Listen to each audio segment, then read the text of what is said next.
அஸ்ஸலாமு அலைக்கும். Hello friends, welcome back to my channel home district by Roja. இன்றைக்கி வீடியோவில் ரொம்பவே ஹெல்த்தி அண்ட் டேஸ்டியான சத்து மாவு கொலக்கட்டை தான் பார்க்க போகிறோம்.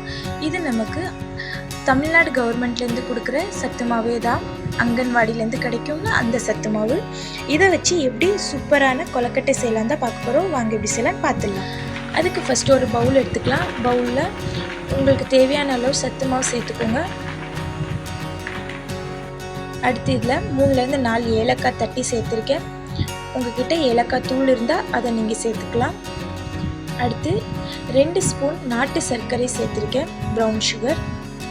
இப்போது 2லேருந்து 3 ஸ்பூன் துருவின தேங்காய் சேர்த்துக்கலாம். இந்த துருவின தேங்காய் சேர்க்கறதுனால கொலக்கட்டைக்கு டேஸ்ட் ரொம்ப நல்லா இருக்கும். அடுத்து கொஞ்சம் வெதுவெதுப்பான தண்ணி ஊற்றிட்டு நல்லா பிசைஞ்சுக்கோங்க.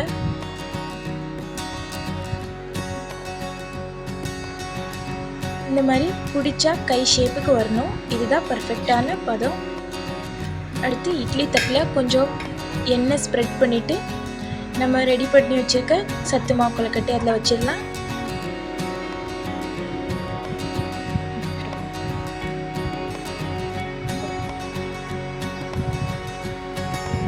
அடுத்து அதை இட்லி பாத்திரத்தில் வச்சுட்டு மூடி போட்டு வேக வச்சிடலாம்.